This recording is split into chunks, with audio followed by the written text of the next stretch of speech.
আসসালামু আলাইকুম ওয়া রাহমাতুল্লাহি ওয়া বারাকাতুহু। আসসালামু আলাইকুম ওয়া ওয়ালাইকুম ওয়ালাইকুম রাহমাতুল্লাহি ওয়া আসসালাম। আসসালাম বারাকাতুহু। ওয়া রাহমাতুল্লাহি ওয়া বারাকাতুহু।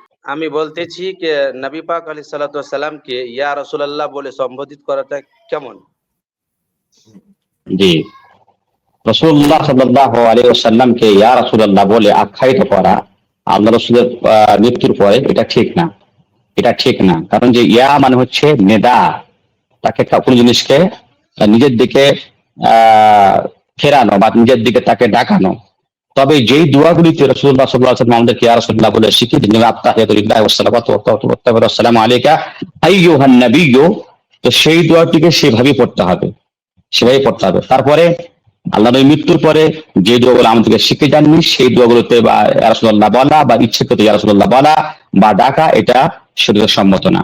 জি। জি ভাই। বলছিলাম যে এখানে মুখাতিবের জন্য মানা আছে, তো কতগুলো দরুদ শরীফে বা দোয়াতে মুখাতিব আলফাজ ইয়া শব্দ ব্যবহার হয়েছে। তো এটাতে তো দ্বৈমত মানে দেখা যাচ্ছে।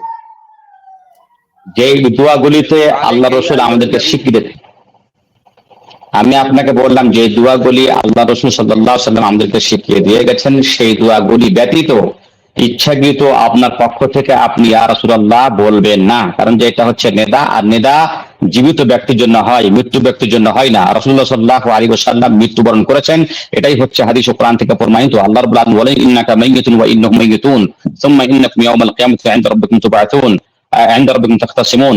সুতরাং আল্লাহ নবীর মৃত্যু এবং আল্লাহ নবীর মৃত্যুর পর তাকে কেউ যেন ইয়া রাসূলুল্লাহ বলে নিদা না করে ডাকে না। জি।